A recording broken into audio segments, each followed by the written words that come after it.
सलामती आप सब देखने वालों और सुनने वालों के साथ आपसे लेकर हमेशा तक होती रहे।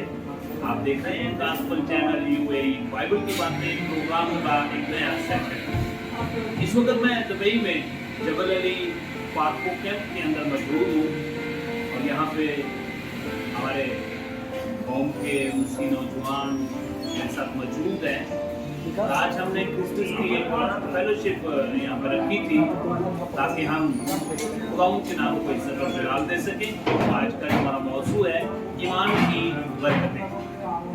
मेरे जीतो जब हम पूरी दुनिया का बखूबी मुताला करते हैं तो दुनिया आलम में हमें बहुत से मज़ाहब मिलते हैं और हर मजहब अपने अंदर ईमान रखता है। और फिर जब हम दीन मसीहत का बखूबी मुताला करते हैं तो मसीहत में ईमान हमारे मजहब का एक अहम सतून है। और फिर सवाल ये पैदा होता है कि ईमान का सोर्स क्या है, ईमान का जरिया क्या है। हमें मुकद्दस हमारी रहबरी और रहनुमाई करता है और कलाम हमें ये फरमाता है। रोमन की कलीसिया को पौलुस का था 10वां बाब उसकी 17वीं आयत। बस ईमान सुनने से पैदा होता है और सुनना मसीह के कलाम से। मेरे अज़ीज़ों, यहाँ पर ईमान की अफजाइश के 2 जरिए बताए गए हैं। अगर कोई फर्द बशर इन पर अमल करना शुरू कर दे तो उसके अंदर ईमान पैदा हो जाएगा और फिर मुसलसल कलाम मुकद्दस को सुनने से ईमान मजबूत होता जाता है। ईमानदार आसपास लोगों के साथ फेलोशिप रखने से ईमान पुख्ता हो जाता है, मजबूत हो जाता है। मेरे अज़ीज़ों, ईमान की मुख्तसर तारीफ क्या है? ईमान की तारीफ बाइबल मुकद्दस के मुताबिक अनदेखी चीजों का सबूत है।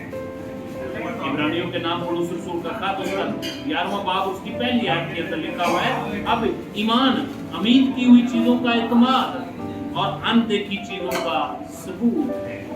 मेरे अज़ीज़ों, वो चीजें जो हमने देखी नहीं है, वो चीजें जो हमने सुनी नहीं है, लेकिन हमारा ईमान है कि वो हमारे लिए हो जाएगी।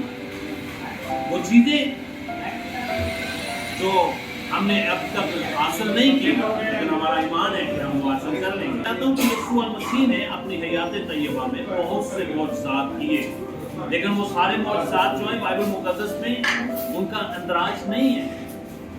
सिर्फ चंद मौजज़ात का जिक्र बाइबल मुकद्दस में पाया जाता है और ये भी इसलिए लिखे गए बाइबल मुकद्दस में ताकि हमारा ईमान मजबूत हो।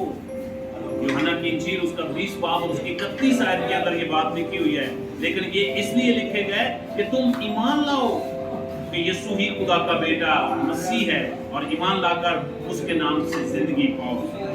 मेरे अज़ीज़ों, अगर आप चाहते हैं कि आप हमेशा की जिंदगी के वारिस हो, अगर आप चाहते हैं कि आपका ईमान मजबूत हो, तो उसके लिए बहुत जरूरी है कि आप यीशु मसीह को अपना शख्सी निजात करें, उसके कफारे पर ईमान लाएं। इस वक्त क्रिसमस का बड़ा खूबसूरत मौका है जिसमें हम यीशु मसीह को अपना शख्सी निजात कर सकते हैं, उसको अपने दिल की चरनी में उतार सकते हैं। मेरे अज़ीज़ों, आज मैं आपको एक दावत देना चाहता हूँ, अपनी पुरानी इंसानियत को उसके कामों में उतारने, नई इंसानियत को पहन ले, अपनी जिंदगी का एक रूप डाल ले जिसको तौबा कहा जाता है और यीशु मसीह के कफारे पर ईमान लाते हुए हमेशा की जिंदगी के वारिस हो जाए। तो आप सबको इस क्रिसमस के खूबसूरत मौके पर यीशु मसीह को कबूल करने की और उसके कलाम को पढ़ने की, सुनने की तौफीक अता करें। God bless you.